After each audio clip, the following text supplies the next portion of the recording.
we will read from another section of In Love at Ease, Everyday Spirituality with Pramukh Swami Maharaj, who was a previous guru and president of the BAPS Swami Narayan Sanstha. This book was given to me by Sky Guardian, who was a childhood devotee of BAPS and still regularly attends their mandirs. In fact, he mentioned to its author, Yogi Trivedi, who was a devotee of Pramukh Swami, that we were reading the book, and he seemed very touched by that, simply saying, Papa's book, in reference to Papa, Pramukh Swami Maharaj. We were reading about Yogi Trivedi's experiences with Pramukh Swami Maharaj and how he took his first steps in front of him. Incidentally, his parents were nearby where Pramukh was staying outside in New York, I believe.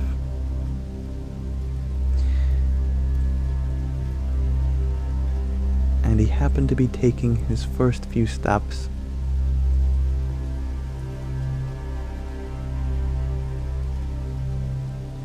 And Pramukh Swami Maharaj was witnessing and pointed them out. Let us see, where did we leave off?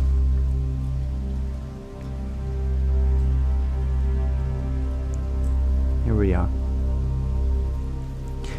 Less than 24 hours after I had interrupted my guru's discourse before Sabha, I was slated to present a story in front of him during his evening meal. I remember the makeshift dining hall in an old white-colored house behind the mandir. It was brightly lit with uncovered tube lights whose radiance reflected off a neutral, flowery wallpaper.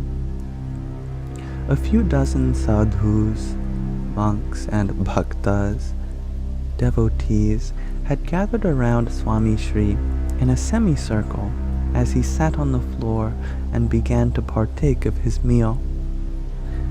One of the clearest memories I have of that evening is of Swami Shri's calm but shifting eyes. He was constantly canvassing the room to make sure everyone was comfortable. I remember him asking those who were sitting across from him whether, they wanted another serving of warm bhakri, which is a thick, crispy kind of roti, or whether any of them wanted to sit on a chair for better back support. I watched my guru from across the room, small room, and awaited my turn rather impatiently. A few minutes into the meal, a sadhu turned to me and instructed me to stand up and share what I had prepared. I remember Swami Shri looking up at me, his head bent low while eating from his wooden bowl, his neck tilted up at me, and his eyes pointed even further up towards my face. There was a sparkle in his eyes that helped me gather my thoughts and the confidence to speak in Gujarati. It was going smoothly until a young sadhu rushed into the room with one of those early generation white cordless phones nearly the size of a 2-liter soda bottle. The room was abuzz with whispers and conversations. The phone eventually made it to the guru, who was just finishing his meal. I later learned that the call was from India. Calls from India to America were not as common or affordable in the late 1980s. Swami Shri quickly turned his attention to the call. Others in the room turned to each other. I was loved sharing the story with the young sadhu who was sitting next to me. After a few minutes, I was annoyed. I felt insulted and ignored. What could I do? I did the only thing I knew how to. I cried. The embarrassment from the tears was too much. I rushed out of the room into the carpeted room adjacent to the dining hall. I fell on the floor and wept like the child I was. The young sadhu followed me into the room and picked me up.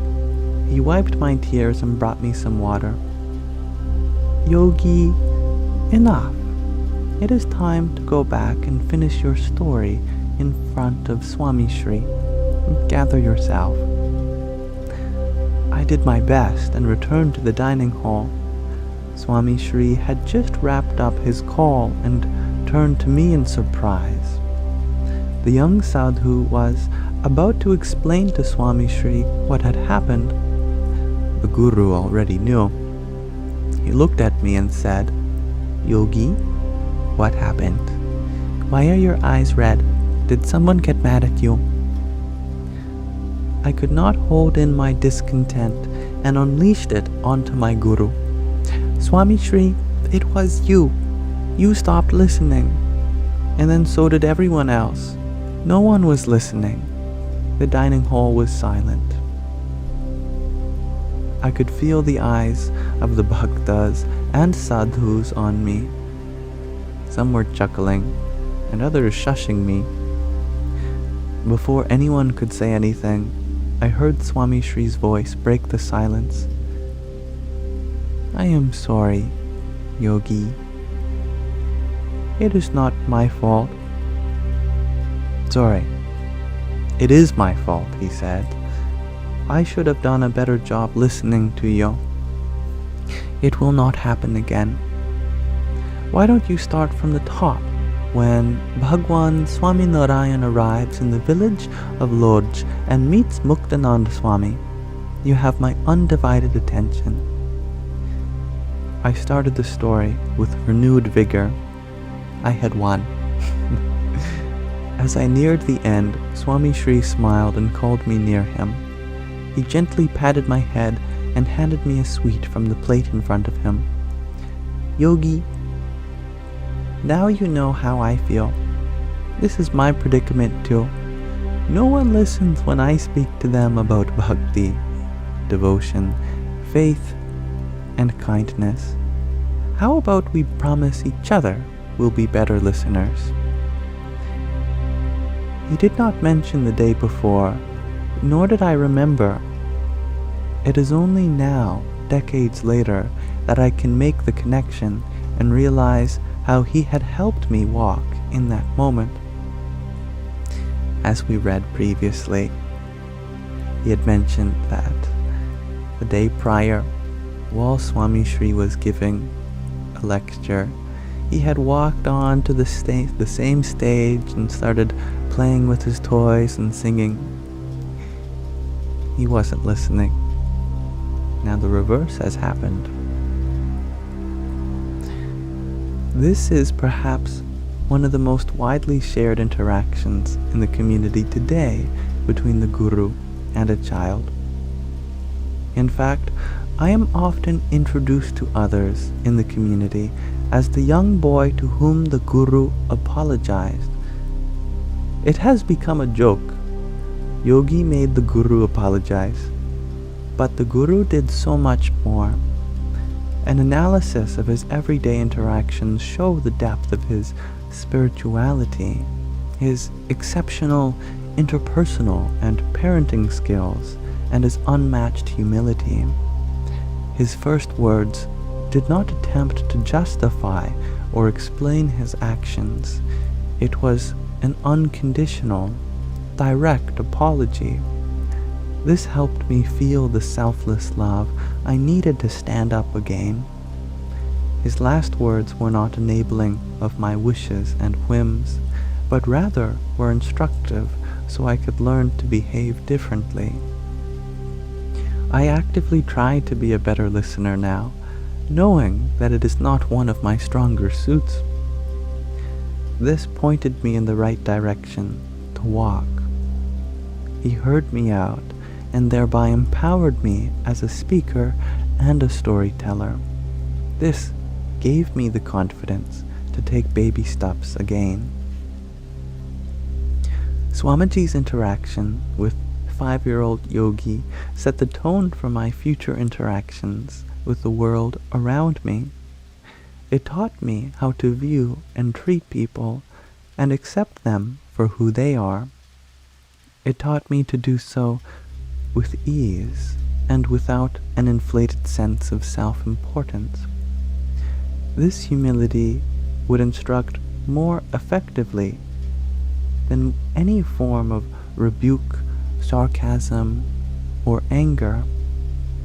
It taught me to apologize genuinely after any tiff, whether it was my fault or not. After all, age is just a number, but the soul is eternal. It is a means to introspect on the interaction and to own my share of the hurt caused. By the end, it helped me understand the importance of making a compromise and meeting the other party halfway, to make a deal for both involved parties, to do better by the other in the future. People often retort that I apologize too much. How can I not? My spiritual master apologized to me for not listening when I was but a 5-year-old boy who had not listened to him on just the previous day, and he continued to do so over the next 3 decades, each apology teaching me a new lesson.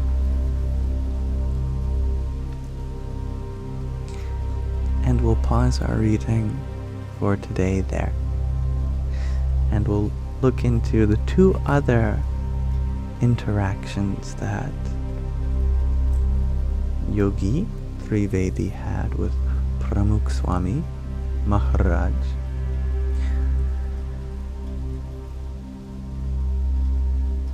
Hari Om Tat Sat. I'm glad you liked the story, Eric. Brad smiles. You tried to share love in the form of an ASCII heart, but you typed a 4 instead of a 3. Not just less than 3 love, less than 4 love. You know, that's 33% more love, isn't it?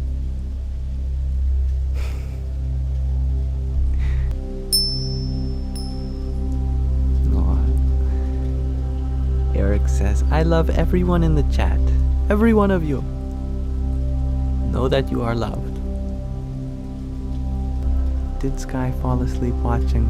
Asks Liz. There's a good chance he did. There's also a good chance he has other important Sky Guardian business to attend to. You know, being a guardian of the sky is no small task. There's a lot of it.